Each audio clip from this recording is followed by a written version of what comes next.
Hai semuanya, kembali lagi di Sisi Dunia.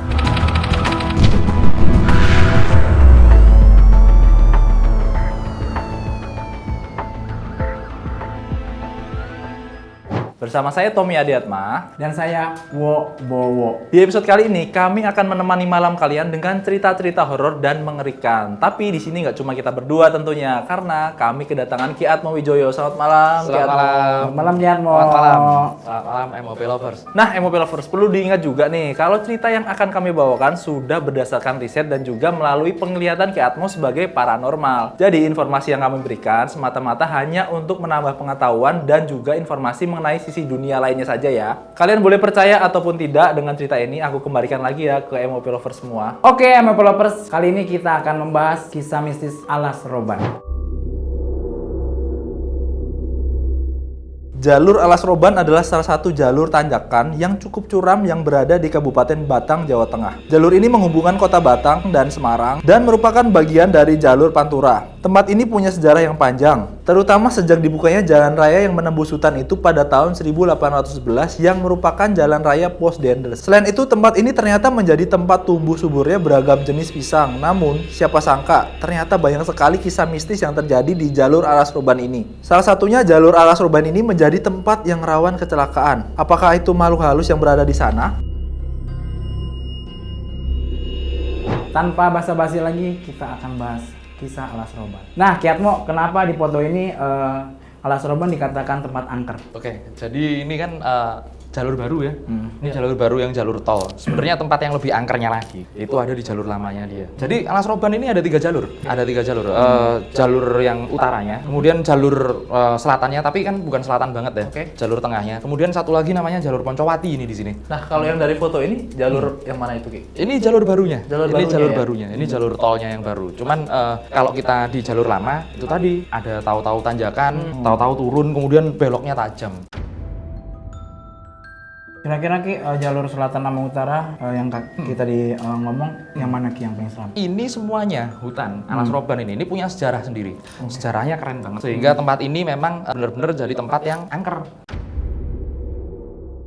Memang angker karena bukan hanya makhluk gaib zaman dulu yang ada di sini. Ini yang namanya begal, rampok dan segala macam memang tinggalnya di sini seperti itu. Mungkin karena kondisinya di sana sepi dan juga gelap mungkin kayak atau jadi disalahgunakan gitu ya. Disalahgunakan. Dan memang banyak lah nanti ada pos-posnya para rampok-rampok itu sendiri.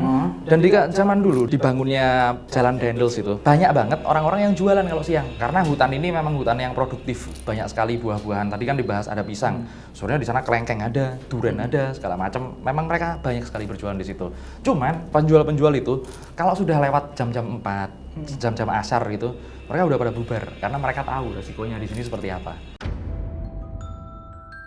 Kenapa itu, Ki? Kalau boleh tahu. Gangguannya banyak banget. Mulai dari gangguan manusia, kemudian gangguan makhluk-makhluk yang nggak kasat mata.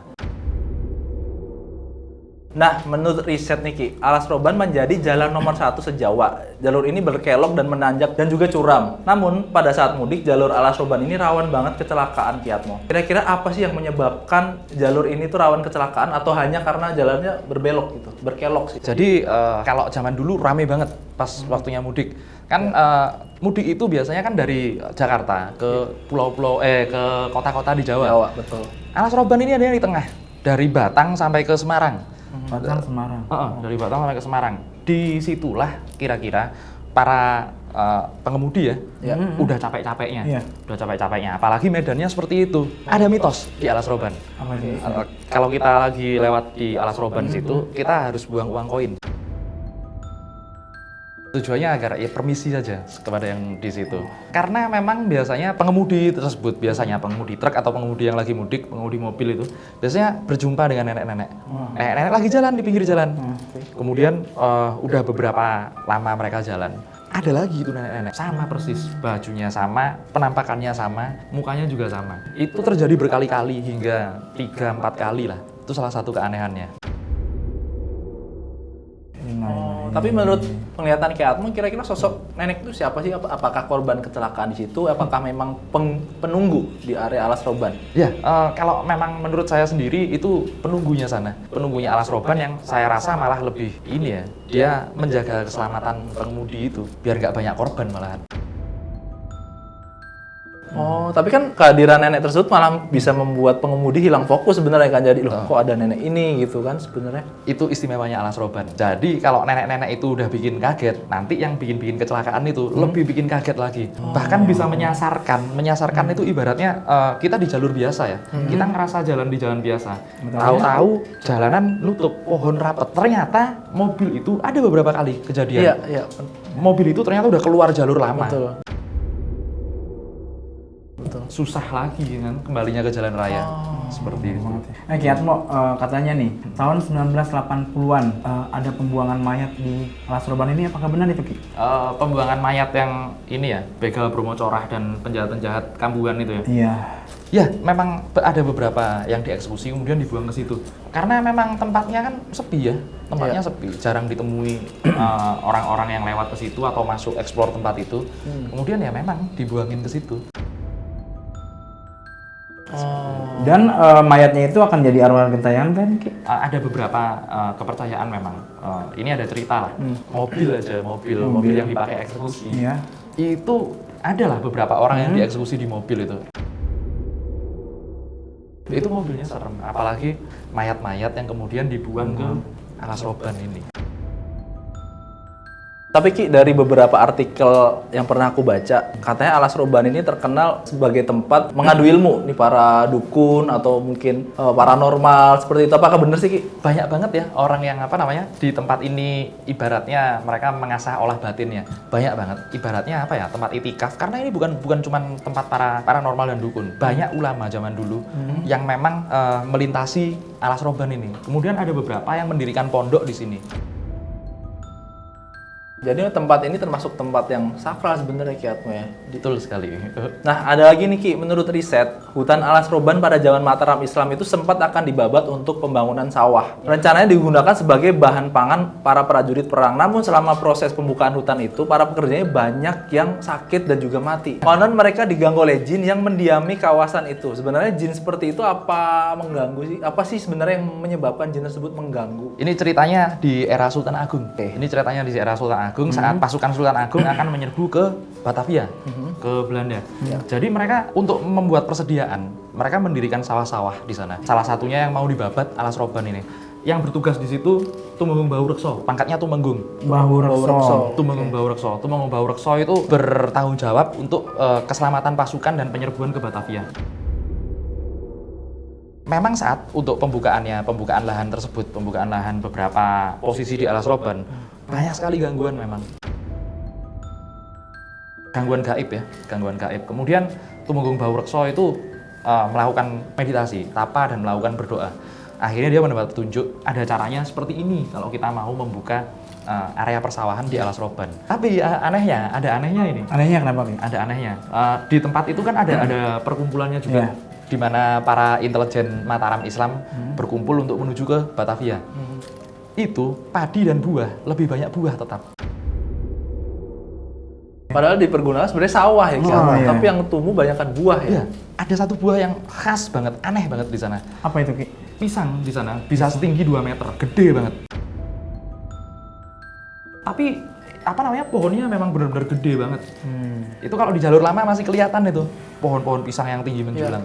Nah, Ki Atmo, katanya di Alas Roban itu ada satu pohon beringin dan ada monyetnya. Dan monyetnya itu susah ditangkap, Ki. Apakah itu monyet siluman ya, Ki? Jadi itu cerita tentang ringin putih. Ringin putih. Nah, ini yang sampai ke jalan-jalan. Ini jalan lama ini. Ini kita bisa lihat jalurnya berkelok-kelok memang curam. Kemudian monyet-monyet ini memang ada di salah satu tempat yang dipercaya. Yang dipercaya sebagai tempat pesugihan. Di Ringin Putih tadi? Ya, di suatu tempat. Memang ada tempatnya. Itu kalau orang daerah-daerah situ pasti tahu tempatnya di mana. Kita nggak boleh sebutkan kalau di sini. Bahaya nanti. Nanti pesugihan sama sang susuk bisa, Ki? Oh enggak, pesugihan aja. Pesugihan aja. Kenapa? Kok biasanya tempat-tempat pesugihan itu diidentikan dengan monyet? Ya. Apakah misalkan Ki, yang pesugihan itu kalau misalkan dia nggak kalau misalkan perjanjian nggak sesuai dengan perjanjian dia akan menjadi monyet. Kan kabarnya begitu ya. Nah. Kabarnya ada anggota keluarganya atau tumbalnya siapa gitu yang nanti jadi monyet di sini. Semakin lama semakin nambah. Sebetulnya kalau menurut saya sendiri, monyet ini hanya perwujudan. Perwujudan. Perwujudan tentang apa?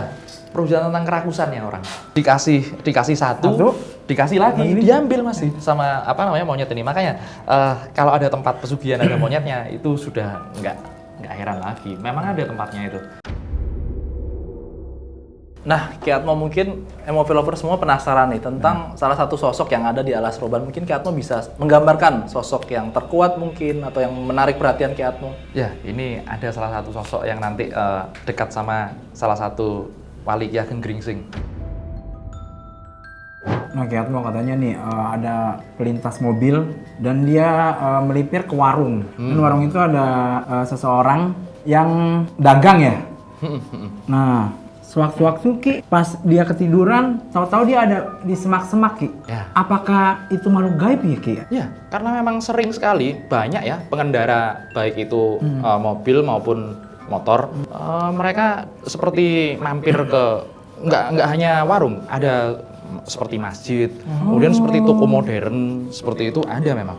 Tapi ketika mereka sadar, ternyata toko itu nggak ada sebenarnya. Itu perjalanan lintas dimensi kalau yang seperti itu. Karena di Alas Roban ini memang banyak makhluk dari dimensi lain. Nah, Ki Atmo kan katanya itu udah puluhan tahun ya, ribuan tahun mungkin ya Ki ya. Alas Roban itu makhluk jinnya. Bisa diusir gak sih Ki? Wah, ya apa namanya? Sebenarnya siapa kita mau ngusir mereka itu? Jadi alam jin dan alam manusia itu sebenarnya memang beda alamnya ya. Kita kan di alam fisik, mereka kan bukan. Tapi kalau saat kita bersinggungan dengan mereka seperti ini, alangkah baiknya kita tidak mengusik mereka karena mereka juga diciptakan oleh Tuhan. Tempatnya juga di daerah-daerah itu ada tempatnya. Jadi kalau kita mau ngusir, kalau saya sendiri loh ya, kalau saya sendiri mendingan enggak lah. Mendingan Jangan ya Ki ya. mendingan saya nggak ngusir-ngusir karena saya sendiri kalau punya daerah dan saya diusir, wah pasti bakalan Marah. perang kan jadinya. Iya.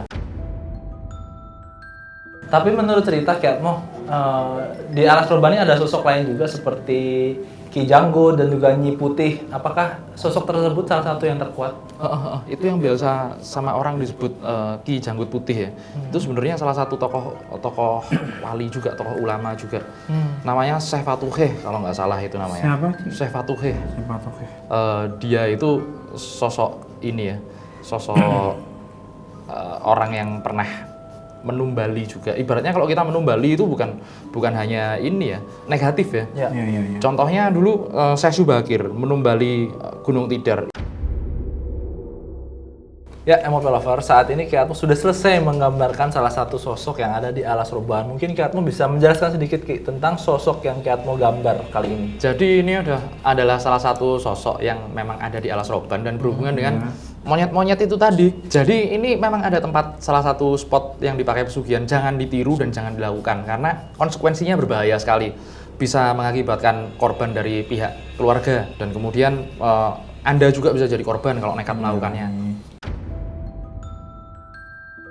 Nanti ibaratnya kita melakukan perjanjian dengan makhluk ini. Makhluk ini sendiri beberapa kali memang sudah jadi ibaratnya apa ya, musuhnya para ulama atau para penyebar agama yang memang lewat di daerah situ. Contohnya ya tadi Ki Ageng Gringsing. Ya. Kemudian ada beberapa lagi yang apa ya, ibaratnya anak buahnya dia ini nanti menyesatkan manusia. Dalam arti menyesatkan manusia itu di jalan ya. Tahu-tahu pandangannya dialihkan oleh anak buahnya makhluk ini karena ini nggak jauh dari jalan raya, nggak masuk ke hutannya. Tapi sosok makhluk ini tuh sejenis apa sih? Apakah kuntilanak ataupun genderuwo? Kira-kira sosok apa sih ini Ki Atmo jenisnya? Kalau penampakannya mungkin seperti genderuwo ya. Genderuwo ya? Gede berarti perawakannya ya, tinggi besar gitu ya. Tinggi besar gitu. Cuman kalau untuk apa namanya? Kalau untuk jenisnya sendiri, ini bukan jenis genderuwo juga sebenarnya, karena dia punya power yang besar. Kalau nanti mau bahas tentang genderuwo lebih spesifik, ada hubungannya nanti dengan ritual sate gagak. Oke MOP Lovers, itu tadi pembahasan mistis kita mengenai Alas Soroban, Jawa Tengah. Kejadian ini bisa kalian percaya ataupun tidak ya. Intinya untuk MOP Lovers semua, selalu menjaga adab dimanapun kalian berada. Semoga informasi tadi bisa menjadi pengetahuan baru ya buat kalian semua. Terima kasih ya MOP Lovers sudah menyaksikan Sisi Dunia di episode malam ini. Dan terima kasih juga buat Ki Atmo Wijaya. Terima kasih. Aku mau ngingetin lagi nih, jangan lupa untuk mendownload aplikasi MOP Lovers di Play Store buat pengguna Android dan di App Store untuk pengguna iOS. Jangan lupa like, comment, and subscribe-nya. Sampai ketemu lagi di Sisi Dunia selanjutnya.